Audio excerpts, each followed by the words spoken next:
నిజ నిర్ధారణకు అంతిమ నిర్ణయం డిఎన్ఏ టెస్ట్. ఉన్నది ఉన్నట్లుగా వాస్తవాలను శోధించి వివరించే మన డిఎన్ఏ టీవీ, మన రాష్ట్రం, మన ఛానల్.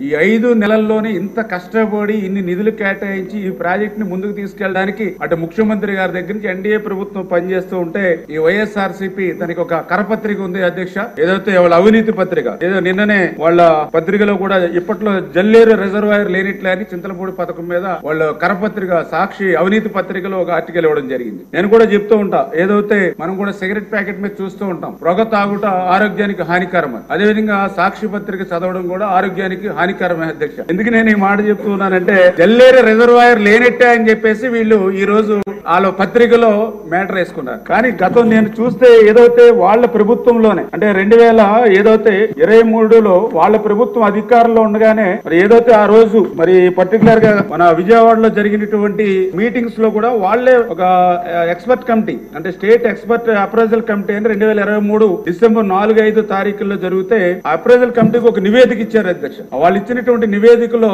చాలా క్లియర్ గా submit affidavit for stating that no earthen dams and no reservoirs are proposed to be constructed in the project అంటే చాలా క్లియర్ గా దాంట్లో అఫిడవిట్ సబ్మిట్ చేశారు. ఈ చింతలపూడి ప్రాజెక్ట్ లో రిజర్వాయర్స్ ఏమీ కూడా మేము ప్రపోజల్ చేయట్లేదని వాళ్లే ఆ రోజు రిజర్వాయర్ ని ఎత్తేసినటువంటి పరిస్థితి అధ్యక్ష. దాని తర్వాత మళ్ళీ వాళ్ళు గవర్నమెంట్ కూడా ఒక లెటర్ కూడా రాశారు అధ్యక్ష. మళ్ళీ డిసెంబర్ 2023లో చాలా క్లియర్ గా అందులో కూడా మెన్షన్ చేశారు అధ్యక్ష. Jalleru reservoir component is deferred public kept aside as Jalleru reservoir component exist in the original as well as revised administration approval given by the government. అంటే మేము ఏదైతే జల్లేరు రిజర్వాయర్ ని వదులుకున్నామో దీన్ని పక్కన పెట్టామని చాలా క్లియర్ గా వాళ్ళ ప్రభుత్వంలోనే అఫిడవిట్ ఇచ్చి వాళ్లే గవర్నమెంట్ కి లెటర్ రాసి ఈ రోజు ప్రభుత్వం మారిన తర్వాత ప్రతిపక్షంలోకి వచ్చిన తర్వాత ఇటువంటి బురద జల్లేటువంటి కార్యక్రమం వాళ్ళు చేస్తున్నారు అధ్యక్ష. ఏది ఏమైనా ఈ రోజు ఎన్డీఏ ప్రభుత్వం కృతనిశ్చయంతో, ఎందుకంటే ఈ రోజు ఏదైతే ఈ యొక్క 10-12 నియోజకవర్గాలకి నీరు అందించడమే కాదు అధ్యక్ష,